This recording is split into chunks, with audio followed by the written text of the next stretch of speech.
Right, I'm here with former Republic of Ireland defender Gary Breen after what was, I suppose, a brilliant second half of football. Arsenal beating Newcastle United by 4-0 to go to 10th in the Premier League. We did speak during the commentary, Gary, about that first half and Arsenal just lacking that bit of cutting edge. So what changed for them to get those 4 goals in the second half? I think just a bit more intensity. Obviously the message from Arteta, and it's not the first time we've seen it. They got outplayed in the FA Cup against Leeds. He gets his team in at half time, drills home to him what he requires. They come out and win comfortably, and they showed that today. Those 2 goals in quick succession just literally killed the game. And even in the first half, I was impressed with a lot of their play, their build-up play, that midfield rotation, how they were dominating possession. Up against a Newcastle team with 5 at the back, 4 in midfield, it's difficult to break that down. But I think the message certainly was to those wide players in the second half. Aubameyang, Pepe, be more decisive, make those runs from out to in, and it made a massive difference to the extent that Newcastle were literally hanging on in the end. Young Saka at left back, we did speak during commentary as well about just how much bad luck Kieran Tierney's had with injuries, and especially coming in.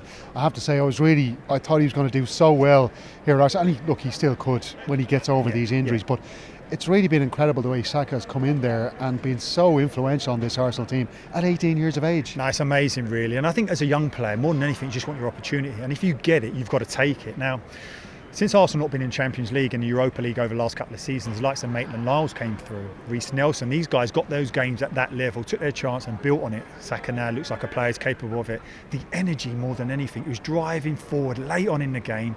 Newcastle couldn't leave with his athleticism, but certainly that little bit of creativity on the edge of the box to nutmeg a player, drop a shoulder, cross the ball then for Pepe to get the goal. It was brilliant play. Listen, I like Tierney, and I think it's always difficult if you join a new club injured, you're struggling from the get-go. So he needs a summer of really just settling down, letting all these injuries heal, get healthy, and he will be an addition to this Arsenal squad, no doubt. The midfield options now, there's so many of them now. Ceballos played really well today alongside Granit Xhaka, who has been rejuvenated underneath Mikel Arteta, you have to admit. And then they've also got Lucas Torreira, who came off the bench as well. Mesut Ozil played really well today. So around that central midfield area, they've got so many good options there, haven't they? They've got options, but I would counter that by saying I don't think there's that many of those centre midfielders who can play under Arteta. If you think about how they want to play, and the only insight we have to Arteta is how Manchester City played, we don't think he's going to deviate much from that in terms of total football. Now, if you think about Torreira, Guendouzi, they can't play on the half turn in centre midfield. It's why when Arteta came in, he tried to rebuild the connection between Xhaka and the fans, because he knew that that's the one centre midfielder who can play on the half turn and make passes that break lines into the 10 area. Now, if you play Ozil, you have to have a regular supply of passes. And that's probably why Ceballos, who probably played in advanced midfield under Emery, played deeper today and played really well. He did. He tired toward the end, but that's expected. He's played so little football. But I'm not sure whether or not the likes of Guendouzi and Torreira will be Arteta's choice going forward. Nicolas Pepe, we spoke about how little impact he was having in that first half, but in the second half it was quite different, wasn't it? It was, and it was everything that you hoped he would bring when he made that sign. Listen, there's a massive tag attached to him, so it's difficult for a young player, massive pressure on his shoulders.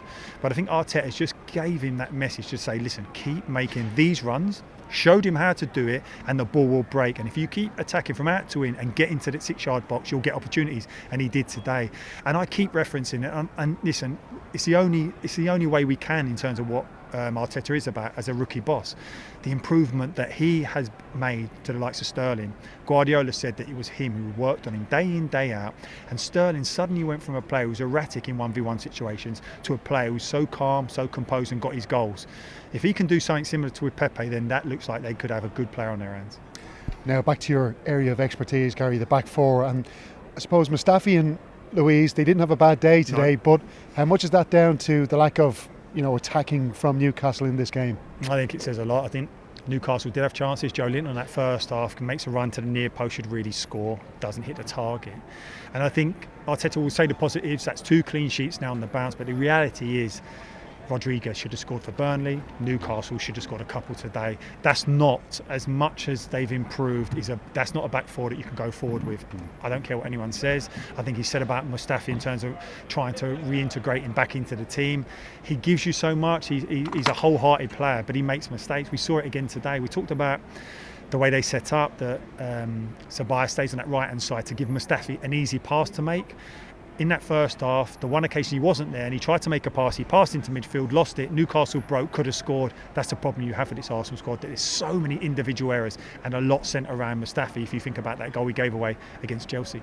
But they've got options coming in. Cedric Soares, of course, who we all know about. He's been playing for Southampton. And of course, Pablo Mari, who's come in from Flamenco. And we're told that the Arsenal scouts had their eye on him for quite a while. They really made sure he's the right kind of player they wanted to bring into the club. Well, I think he's someone that Arteta will want to bring into the club because he was at Manchester City with him as a younger centre half. I think Arsenal supporters will probably look at his CV and think, well, hold on a minute, he's playing in the second division in Spain with Deportivo La Coruna. Then he goes to Flamengo and you're thinking, really, is he up to it? But Arteta's worked with him. If you think about the requirements of a centre half for Arteta now, it's being able to play out from the back, and he gives you that. He's a left footer, he's got a great switch of play in him, and he's physically commanding. I think the worry with Mari is certainly his pace.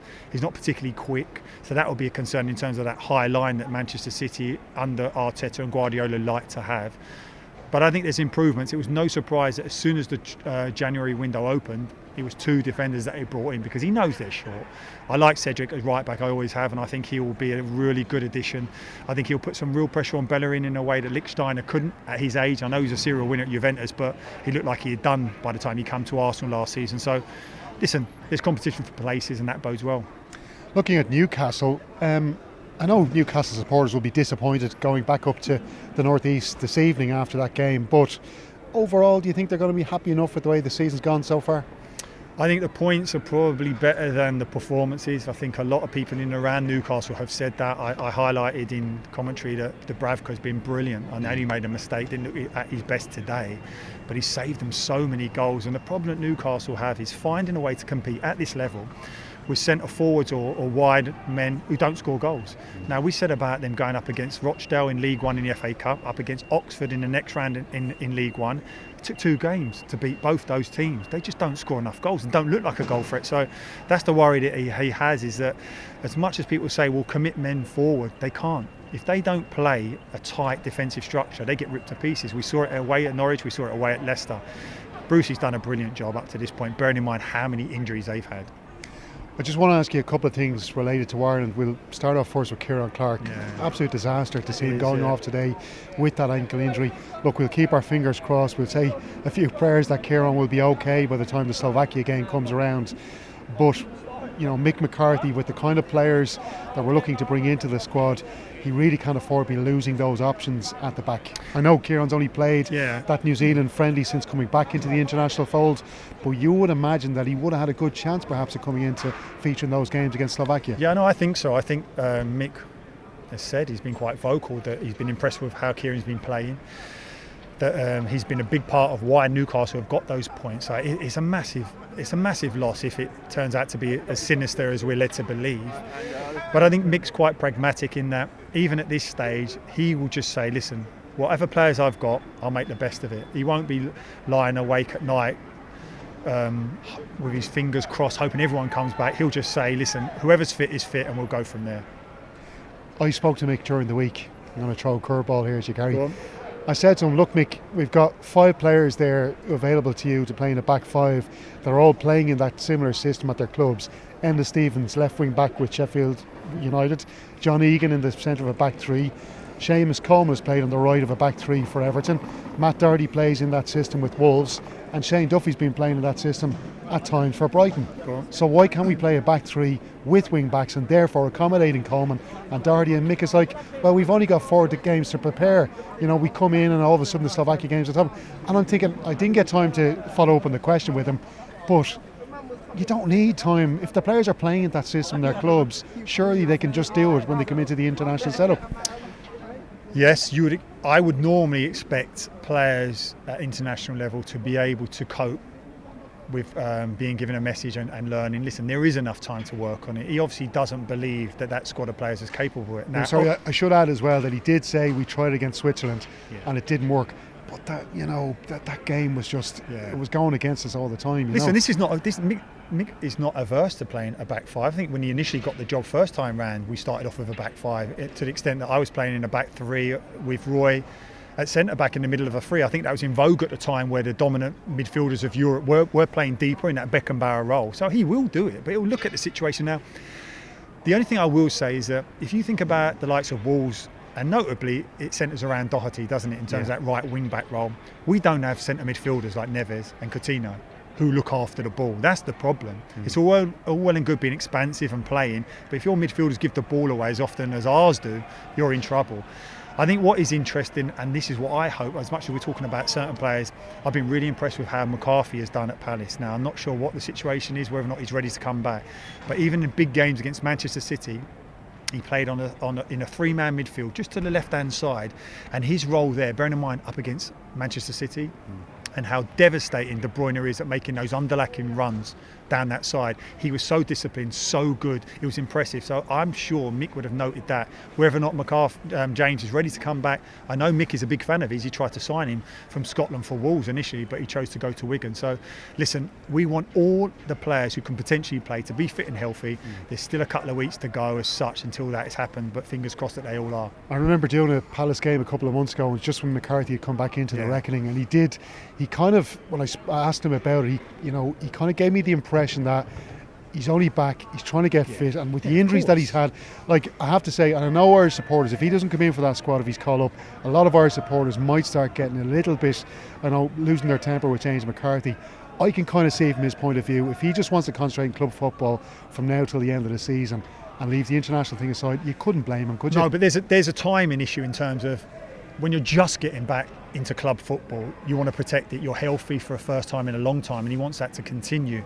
But I think now there's been a period where he's played so much football now that he's ready. I think he's ready to cope with it. It's not going to be a physical decision. That's not. It's a mental decision now, and whether or not he wants to risk coming back in and upsetting the momentum that he's got till the end of the season. But what do you play football for? It's to play at the highest level, to play for your country. And I hope that at times where sometimes you can put that at the forefront of your mindset when you're not ready. I think he is ready now, and I believe that he would be a great addition to that squad. He really would. Let's finish on Chelsea Man U. Chelsea have been the better side in the Premier League so far this season, but beaten at home in the opening game of the Premier League 4-0. Beaten at Old Trafford 4-0. Yeah, but they were the better team for 60 minutes of that game. Yeah. They just got caught, as they have all season, on the counter-attack, and they've been open in midfield. And Manchester United are devastating if you give them that space, but I think Frank Lampard will have learnt that lessons. The problem Chelsea have is that they struggle to break teams down at home, incredibly, bearing in mind the players that they have. You think about the young players who have come in, Mount, Pulisic, then the likes of Willian, but Hazard's been a massive loss. But that game could literally go anyway, it really could. And I think both managers, rookie managers in terms of where they are at massive clubs, both need what would be a massive win. Yeah, United won there in the EFL Cup, of course. Yeah. Martial, he likes playing against Chelsea as well. He's capable of getting a goal there as well at Stamford Bridge. So, if you're kind of put to the pin of your collar here, Gary, if you're asked for a prediction, who do you think is going to win? Well, you just don't know. I think the game suits Manchester United. I think, and this is not being disrespectful, but I think they're a counter-attacking team. I don't think they do much else. I know the new signing of Fernandes maybe suggests they'll do something different, but I'm not convinced. And I think Chelsea have struggled at home, but they've been up against teams who put a good defensive block on. Whether or not United do that, I don't know, but it is an intriguing game, there's no doubt, but it's certainly not the game that it used to be in terms of a battle for the Premier League title. It's a battle for Champions League places.